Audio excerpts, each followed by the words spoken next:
Thank you all for coming to share this day with us. I am Sydney Wicklund and I am married to Masako's oldest grandchild, Clint.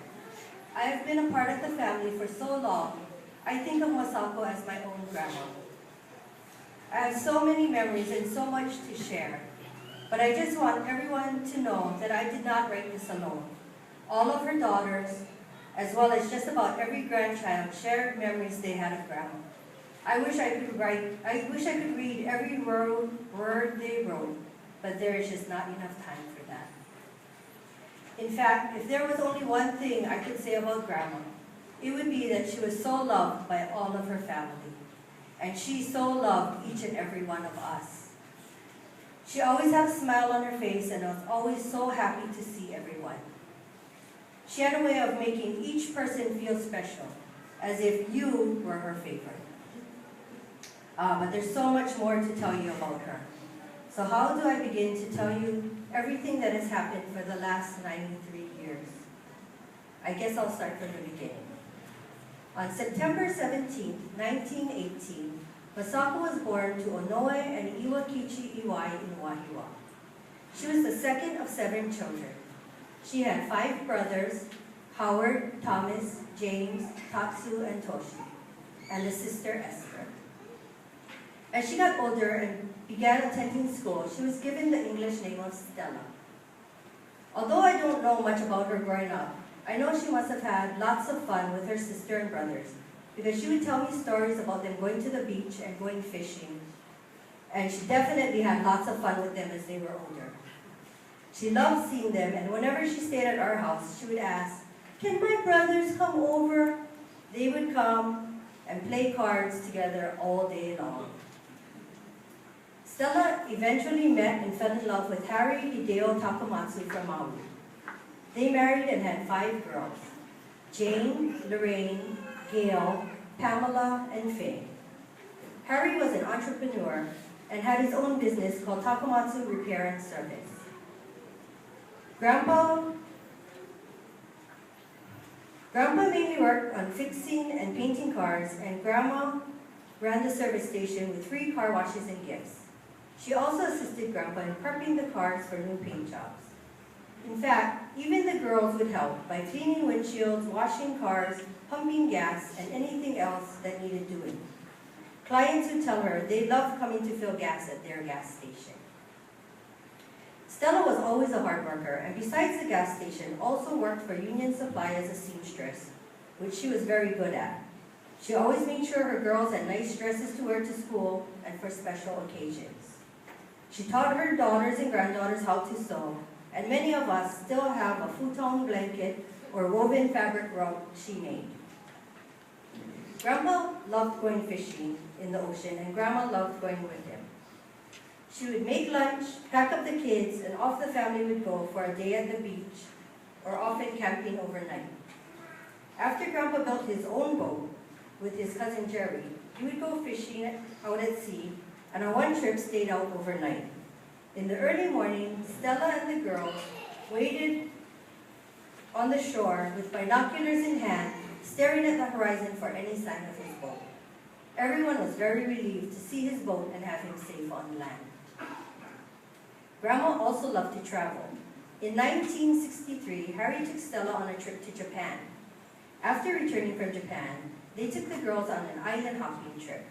They visited all of the islands and even had a ride on a chartered plane. Grandma said it was very scary and she never wanted to do it again. Harry's passing in 1964 took everyone by surprise.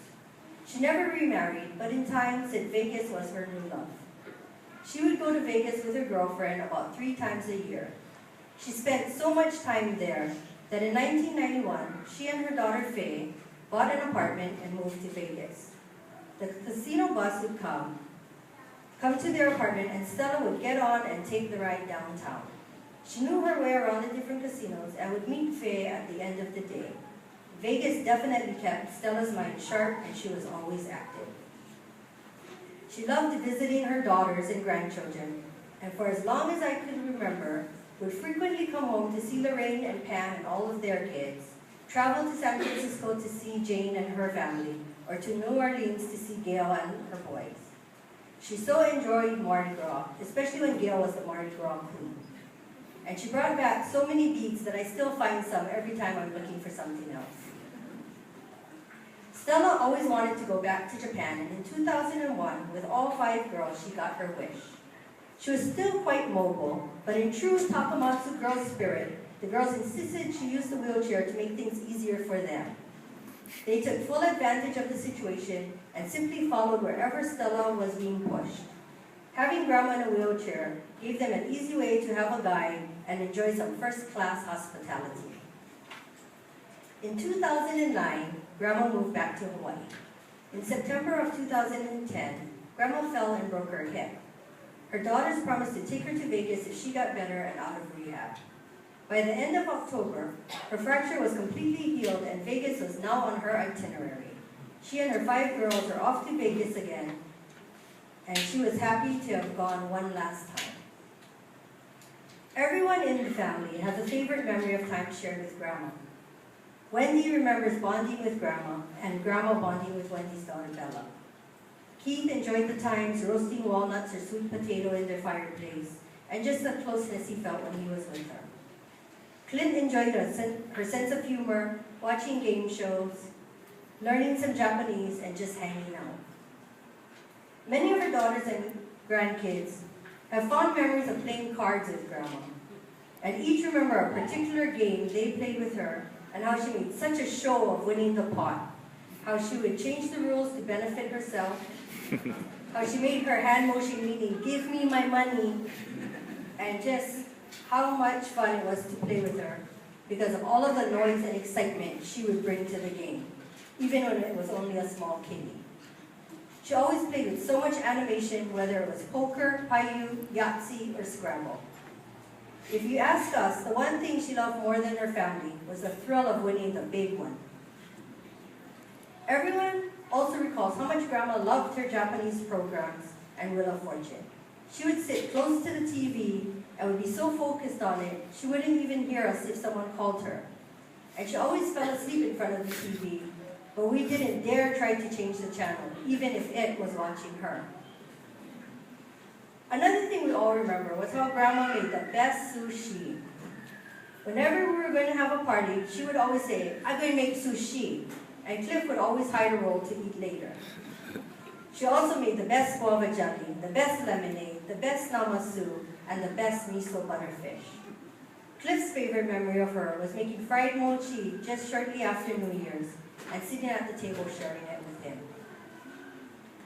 Probably the most important thing about Grandma was that she was always there for her family and always opened her home to whoever needed somewhere to stay.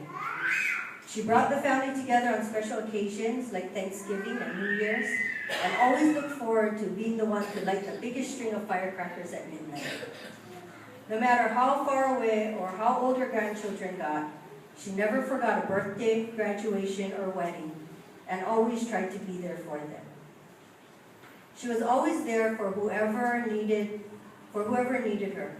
Cherie cherishes all the times Grandma watched her and Cullen after school, even if it meant getting swatted while they were fist fighting.